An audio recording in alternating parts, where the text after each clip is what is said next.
Well, good morning.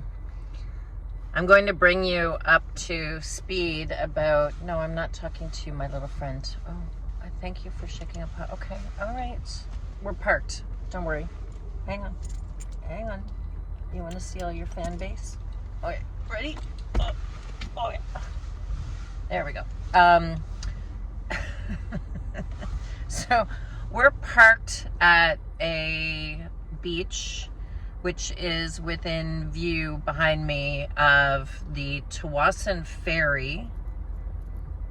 Sorry, I just saw snow on the top of the mountains over on the Vancouver side. That's kind of cool. The Ferry is going to take us to Vancouver Island from where I am now, which is Tsawwassen. So we were at this very rugged beach at what is, of many areas, the westernmost end of mainland British Columbia and Canada.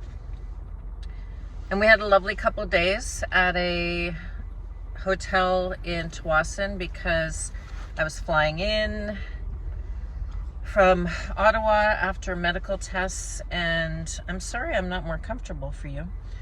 And I just needed 2 days to get my house in order, as they say. I couldn't believe outside of the hotel there were palm trees. That was very exciting for me. Amazing hotel at a reasonable price, but I got a lot of work done there and had to do an important lawyer call, which is why I didn't want to do it in my car. Next week I will be in a family's home in Victoria when I have to do an actual court thing. Therefore, a lot of my time is spent balancing the needs of the 3.5 years later, the car accident fallout. So I just took a couple days to kind of get a lot of stuff done. And the really cool thing is that this is at the border of the United States. And there is a really cool piece of land that is not connected to the United States. It's just the end of sort of the peninsula of Tsawwassen, but you actually would cross a border crossing to get to this area. And it's a small border crossing because you can't get to it from the United States without a boat. It's completely separated from mainland United States, so the only way to get there by a car would be to go through Canada and up and over. And I found out from some of the locals that a lot of Canadians cross regularly because that's where their P.O. boxes are if they want to get deliveries within the United States, and they cross over and they pick up their packages. And there's a lighthouse, but I didn't want to cross into the United States and potentially risk a lengthy conversation when I'm trying to get this ferry this morning to Vancouver Island directly to Victoria. It will be about 90 minutes. And I read on the internet that level 6 is dog friendly indoors, and level 4, I might have these backwards, is dog friendly outdoors. But it is a cool blustery day, which is unfortunate because when you do this in the summer, it is a spectacular ferry ride.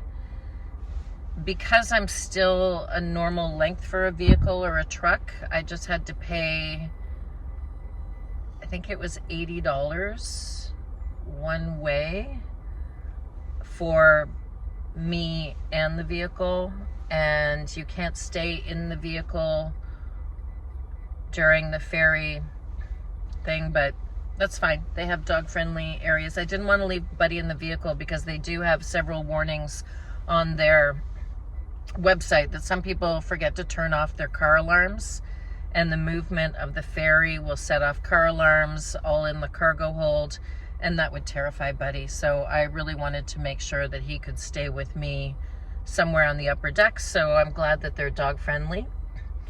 BC ferries, because there are so many islands around here, not just Vancouver Island, but smaller islands. BC Ferries is one of the largest ferry services in the entire world, if not the largest. I'll check that fact. And they run 24. One of the ferries must have arrived because there's a lot of traffic up on the main road leaving the port. But I'm sitting here because they want you to check in specifically between 1 hour before you're crossing and 30 minutes before you're crossing. And I am the daughter of a military man who's now gone. So I'm early for everything because I want to get the lay of the land. And I got to take a nice little drive around and see the beautiful houses right on the border. So their backyard would be on this little tiny piece of American soil, and it would have been in their backyard. And I thought that was kind of cool. It's a beautiful neighborhood, and again, a mix of palm trees and maple trees and trees losing their leaves, but at the same time palm trees across the street. It's just a beautiful part of Canada, and it is, I think, in the next few weeks and episodes you're going to see more of this incredible part of Canada. Just parts are raw wilderness, beautiful mansions on private islands. The ferry service is extensive, very water-based communities. And, you know, it can get windy and chilly. Rarely snows in this part, well, except on those mountains that I see over there, which would lead to Whistler, which many of you saw in the Olympics. That's the word I was looking for, the Olympics. And, sorry, I don't think I've had enough coffee today. And when you drive down from the mountains, you have a completely different climate. I'm excited about this ferry ride. I haven't done it in a very long time.